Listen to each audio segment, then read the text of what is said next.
দর্শক, আজও রাজধানীর পেট্রোল পাম্পগুলোতে মানুষের ভিড়। শাহবাগ এলাকায় আছেন আমাদের বিশেষ প্রতিনিধি রিশান নাসরুল্লাহ।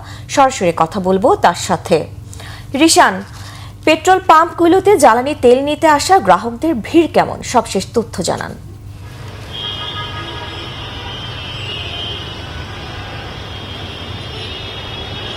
জ্বালানি তেলের পরিস্থিতি মোটা দাগে খুব একটি উন্নতি হয়নি। আমি আজকে বেশ কয়েকটি রাজধানীতে বেশ কয়েকটি পেট্রোল পাম্প ঘুরে দেখলাম, যেখানে গাড়ির আসলে দীর্ঘ লাইন রয়েছে। আমি এই মুহূর্তে হচ্ছে শাহবাগ এলাকায় পাশাপাশি দুটি পেট্রোল পাম্প রয়েছে, একটি মেঘনার যেটি আসলে সরকারি, আর একটি পদ্মার, এবং এর মধ্যে পদ্মার পাম্পটি কিন্তু আসলে বন্ধ রয়েছে। এখানে পর্যাপ্ত তেল নেই, সেই সাইনবোর্ড টানিয়ে এটি বন্ধ রাখা হয়েছে। এবং আমি তাদের সাথে কথা বলেছিলাম, তারা বলেছেন যে যেই পরিমাণ চাহিদা তাদের প্রতিদিন, সেই চাহিদার সমপরিমাণ তেল আসলে সরবরাহ করছে না সরকার থেকে। এই কারণে তারা আসলে পাম্পটি বন্ধ রাখছেন, এবং দুদিন পর পর যখন তেল পান সেই রেশনিং করে তারা আসলে সেবায় পাম্পটি পরিচালনা করছেন। ওদিকে মেঘনায় তেল রয়েছে, তবে তারা বলছেন যে সেটিও চাহিদার তুলনায় কম রয়েছে। তাদের যেখানে 40,000 লিটার প্রতিদিন চাহিদা, সেখানে তারা হয়তো 25-26,000 লিটার কখনো পাচ্ছেন, কখনো 20,000 লিটার।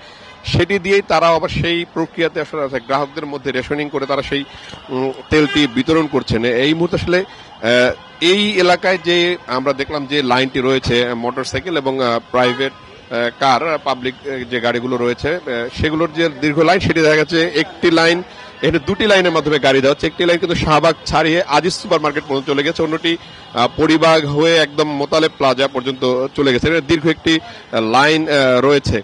এদিকে সরকারের পক্ষ থেকে জানানো হয়েছে যে এই রেশনিং এর যে বিষয়টি রয়েছে সেটি এবং জ্বালানি তেল বন্টনে যেই অসামঞ্জস্য রয়েছে সেটি আসলে দূর করার ক্ষেত্রে তারা ফুয়েল পাস কার্ড পরীক্ষামূলকভাবে চালু করেছেন। কালকে থেকে চালু হয়ে যাবে, এবং সেই ফুয়েল পাস কার্ডে যাদের ইন্টারনেট রয়েছে, যাদের স্মার্টফোন থাকুক বা না থাকুক, সবাই এটি আসলে ইন্টারনেটের মাধ্যমে রেজিস্ট্রেশন করতে পারবে। সেখানে যে কিউআর কোড দেওয়া থাকবে সেটির মাধ্যমে তার চাহিদা এবং কোন পাম্পে যাবেন, কত লিটার পাবেন, সেগুলো আসলে তিনি জেনে যাবেন, এবং ওইটা নিলে কিউআর কোডের মাধ্যমে নেওয়া হবে। সেহেতু সরকার আসলে কেন্দ্রীয়ভাবে জানতে পারবে যে কোথায় কি পরিমাণ তেল রয়েছে, কোন গ্রাহক বা কোন পাম্প থেকে গ্রাহকরা কি পরিমাণ তেল নিচ্ছেন।